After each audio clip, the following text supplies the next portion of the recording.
Okay, it's not my fault. I really swear it's not my fault.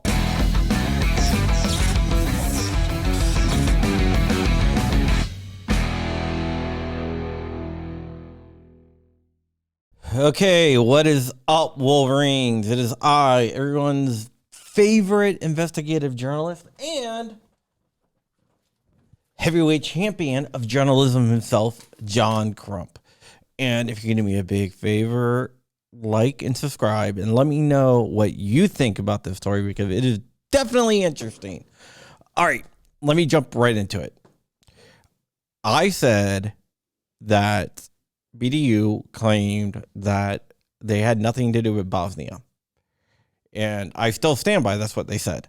I listened to the recording, and Tony McKnight, who's the owner of BDU, that's what he said. It looks like he might have misspoke because I spoke to him again. I got some new documents showing that they had meetings about Bosnia and everything. And it does look like the wide open trigger was made in Bosnia. Maybe he misspoke. I don't know. But yeah, that's where that stands. The wide open trigger was made in Bosnia. Tony McKnight claims that no materials actually went to Bosnia, so there's no ITAR violations.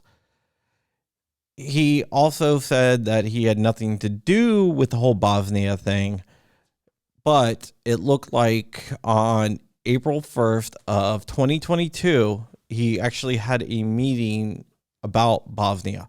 So I confronted him about that. He went back and looked at his calendar, and he stated that that had nothing to do with the wide open trigger. It was about ammunition that was coming from Bosnia, which is where the wide open trigger is made. And I have confirmed that now through Tony McKnight himself.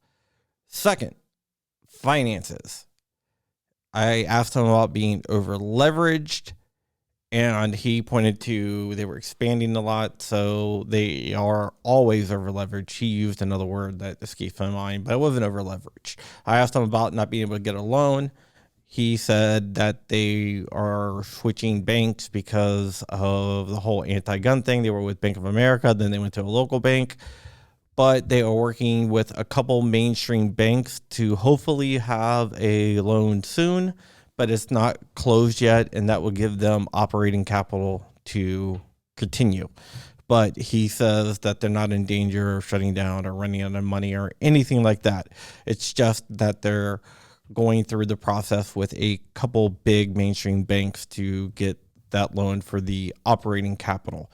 So I don't know about that. That is his statement. There are some other more concerning things that I'm looking into, and I'm going to be dropping an article soon.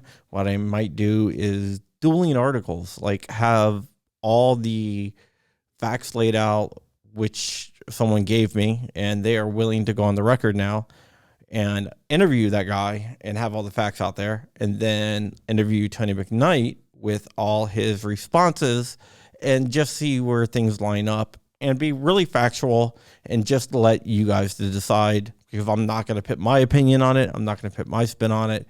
This is a no spin zone. I think that's already trademarked, but that guy got in a bunch of trouble for a lot of sexual harassment stuff, so I'm not going to even touch that. But I think that's the best thing I can do. It's probably going to be after my surgery. But yeah, that's where everything stands. There's some gun buyback stuff in there that I am going to also get to the bottom of. I just haven't had the time to do that quite yet.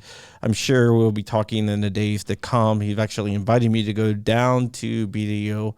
I don't know if I'm going to do that or not, but we'll see. My wife is still deployed, so I can't do that anytime soon. We will see where everything stands, but he says they are on track to keep on expanding, on track to get a new loan for operating capital. And yeah, that's where everything stands right now. What do you think? Who do you believe? The leaker, the whistleblower? Do you believe Tony McKnight? The Bosnia thing? What do you think that is? Do you think that was just an honest mistake, or do you think something was being hidden there? ITAR violations, do you think there are ITAR violations? Do you think they're not ITAR violations? Their operating capital, do you think that it is just anti-gun banks giving them a hard time and They're going to get a loan from a mainstream bank, and they might be bringing in a couple investors, apparently. I don't know. What do you think about all that? I'm very, very curious to see what you think. Because it doesn't matter what I think. It matters what you think, because you are the American gun owner, and you are who I do this for. I love you very much. Stay ever vigilant. Stay ever free. Keeping the fight. I am out of here. Wolverines, motherfucker.